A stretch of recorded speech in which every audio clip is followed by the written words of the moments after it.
The following may not be suitable for all audiences. Viewer discretion is advised. Tobago motorcyclist succumbed to injuries in road accident. A motorcyclist died instantly on Sunday night after he crashed into a van in Carnby, Tobago. 26-year-old Nkosi Kerr of Backstreet, Mount St. George, died in a road accident on Sunday, July 18th at approximately 9:29 p.m. According to the police report, George was riding his motorcycle in a northeasterly direction along Buku Road, Carnby. He then attempted to go east along Auction Skiok Road, Carnby, but allegedly did not stop at the junction and collided with a motor vehicle. The vehicle, driven by 42-year-old Gareth George, an estate constable with the Port Authority of Trinidad and Tobago, was proceeding east along Auction Skiok Road, Carnby, near Buku Road. Kerr received multiple injuries about the body and died. He was pronounced dead at the scene by Dr. Okali, who ordered the body removed to the Scarborough General Hospital pending a post-mortem. Sergeant A.G. York is continuing inquiries. Intruder succumbs to his injuries after home invasion. Intruder succumbed to injuries after domestic dispute. 39-year-old Everton blender Charles of Glen Road, Tobago, is dead following an altercation at Iron Ridge in Bell Garden on Thursday night. Police reported that Charles visited the home of businessman Michael Franklin shortly before 7 p.m. and had a conversation. Charles left and returned shortly before 10 p.m., but this time was behaving in an aggressive manner. He then tried to force his way into Franklin's home, but was prevented from doing so, and a struggle ensued between Charles and Franklin. Police were told that Charles threatened to kill Franklin and his family, then broke a window and gained entry by jumping through the window head first, landing on the concrete floor. Franklin was found unresponsive and the police were called. District Medical Officer Dr. Maxwell Adiemi ordered the body removed to the Scarborough mortuary where an autopsy is to be performed. Charles was recently charged with possession of wild meat and was on bail. Do you believe that the statement is false, which claims an intruder decided to enter a home by breaking a window and diving headfirst onto a concrete floor? Or do you believe that the intruder was mentally ill or ingested some sort of substance and actually committed the act? Thankfully, no one else met their demise during this incident. Body of hairdresser found in burnt car in Carsonfield. Police are investigating the death of a Cunupia hairdresser who was found in a torched vehicle in Carsonfield on Saturday night. The partially burnt body of Sherian Joseph Jamot, 42, of Welcome Road, was discovered in the vehicle at Almond Drive Farm Road. Detectives said a length of rope was tied around her neck.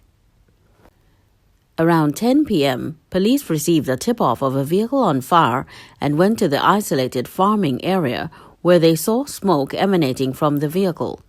Joseph Jamot was found with her seatbelt fastened in the driver's seat of a Nissan Tita, which was parked in the middle of the roadway. Police said on the front passenger seat of the vehicle, officers found a black face mask, a wet roll of paper towels, a bag containing over-the-counter drugs, and a bottle containing kerosene. Police said Sherian Joseph Jamot had been battling physical and mental health issues. Officers of the Cunupia Police, Central Division Task Force, and Homicide Region 3 responded. An autopsy is expected to be done this week, pending the results of a COVID-19 virus test. What's your verdict? Do you believe the stresses of life got to her and she ended it? Or do you believe that too many exit options were at the crime scene?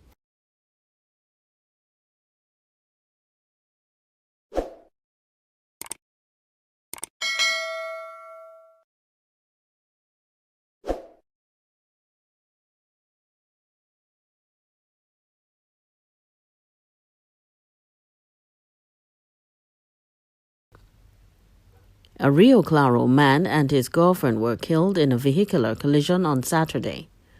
Andre Ross, 22, of Mafeking Village, and Rian Nayan, 22, of Barrackpore, were killed almost instantly.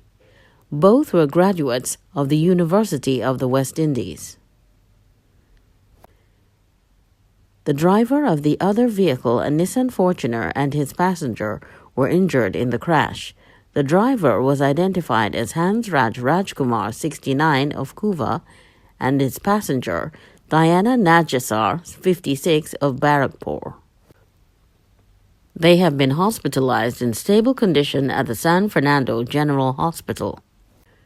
Police report that about 10:30 a.m., Rajkumar was proceeding east along the M2 Ring Road when the Honda Civic driven by Ross, headed in the opposite direction, lost control in the vicinity of the NGC site and collided with Rajkumar's vehicle.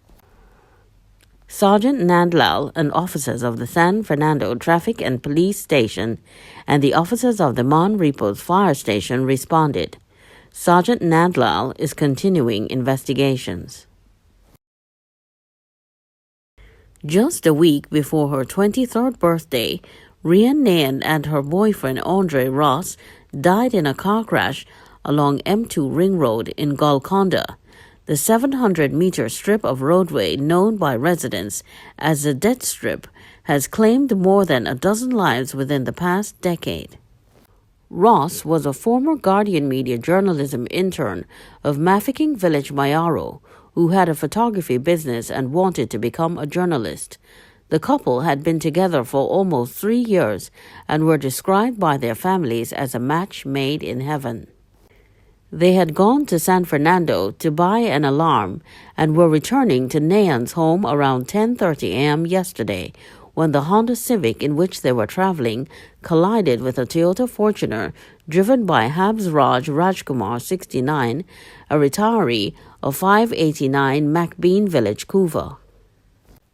Police said Rajkumar was heading east along the M2 Ring Road, Golconda, when the accident occurred near the NGC booster station.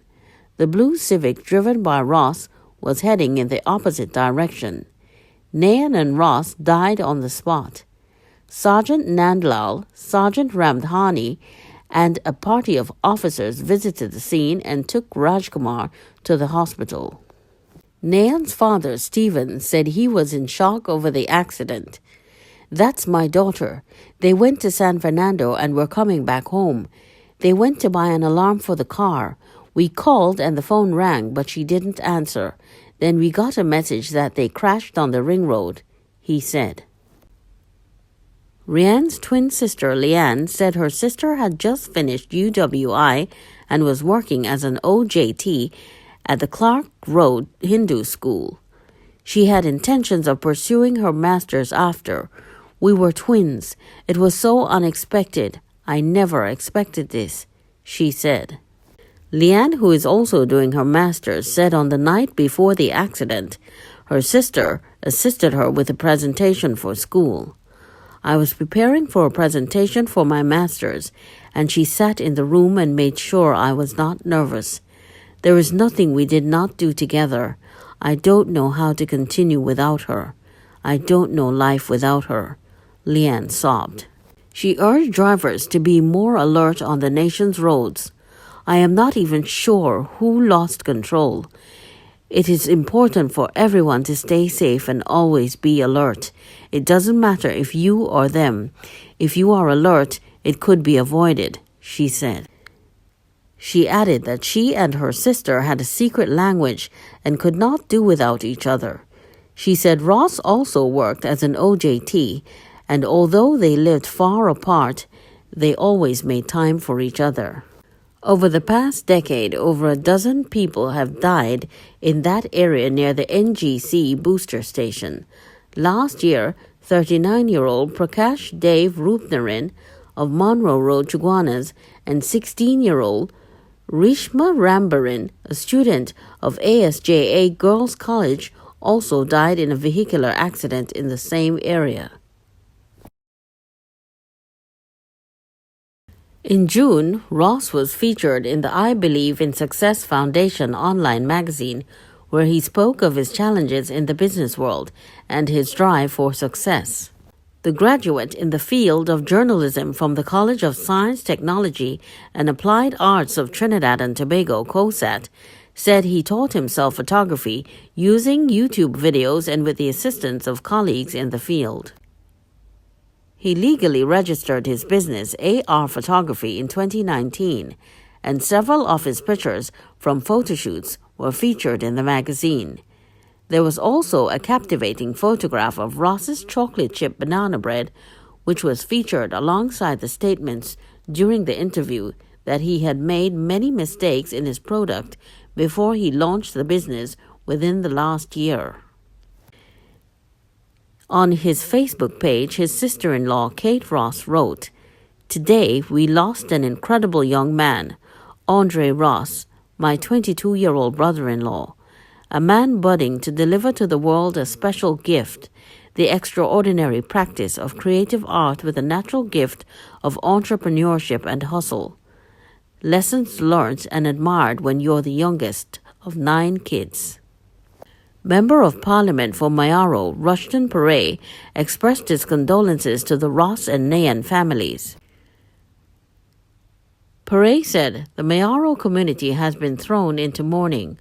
While any loss of life is unacceptable, losing young people with bright futures is always hard. Mr. Ross was an industrious young man with a community heart. Paray issued a reminder to motorists that caution on the nation's roadways is imperative. We are losing citizens due to crime and the COVID-19 coronavirus at an alarming rate. Let us commit to avoiding any more families having to endure this type of loss in the future. On behalf of the Mayaro constituency, our condolences go out to the family and friends of Andre and Rianne, Paray said.